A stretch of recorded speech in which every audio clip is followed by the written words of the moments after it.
Howdy, friends. It's Jason Culp here to introduce to you Sandra Brown's Star-Crossed Lovers from her new novel, Blind Tiger, out now from Hachette Audio. He looked like he wanted to argue, to say more, but he exhaled heavily and turned away from the bed. He picked up his hat and put it on, then pulled on his jacket. He went to the door but didn't open it. Looking back at her, he said, "I didn't finish my story." "I don't want to hear it." "Well, you need to." "It doesn't concern me." "I hope to God not. I really hope to God not, Laurel. See, when we got back to the jail, the sheriff left straight for home. I volunteered to escort Elray inside and lock him up. Deputies were piling out of the other car. Some lit up smokes and jawed about the expedition.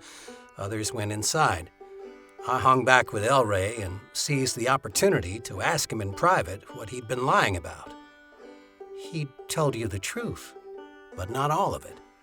I knew he was holding something back about Wally's murder, something that had recently come to light. He hem-hawed around, but finally told me that a tip had come from none other than Gert. According to her, a competing moonshiner had done Wally in. That's not at all surprising. I didn't think so either, but I sensed that Elray was still withholding something. I kept pressing him about the identity of this bloodthirsty competitor, and he finally gave up what he knew. Which was? It's a woman. Laurel's breathing was suspended for a full 15 seconds before Thatcher continued. Naturally, I encouraged him to give me her name, and I believe he eventually would have, except that somebody shot him through the head from the roof of the bank building. "Oh my God, Thatcher!" He was standing no more than a foot away from me. I saw his eyes go dead before he dropped. "I'm sorry." "Yeah, so am I. He wouldn't have been there if it weren't for me. Sheriff Amos predicted that there was going to be a bloody moonshine war. He said he could use an extra deputy and offered me the job.